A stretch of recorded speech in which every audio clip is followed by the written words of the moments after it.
জলপাইয়ের আচার খাওয়ার মজাই আলাদা। আপনারা জলপাইগুলিকে খুব সুন্দর করে ধুয়ে গরম পানিতে হলুদ এবং লবণ দিয়ে ভালোভাবে সিদ্ধ করে নিতে হবে। সিদ্ধ জলপাইগুলিকে ভালো করে হাত দিয়ে চটকিয়ে চটকিয়ে ভর্তার মতো করতে হবে। একটা কড়াইয়ে সরিষার তেল দিতে হবে, তবে মাটির চুলায় আচার করলে খুবই ভালো হয়।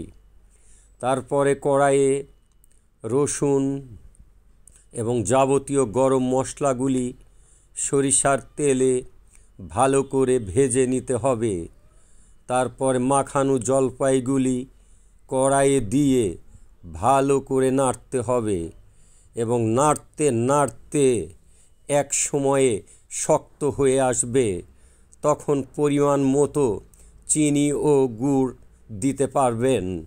তারপরে আস্তে আস্তে জলপাইগুলি লাল কালার ধারণ করবে এবং এই জলপাইগুলিকে কাঁচের জারে রেখে 1 বছর খেতে পারবেন।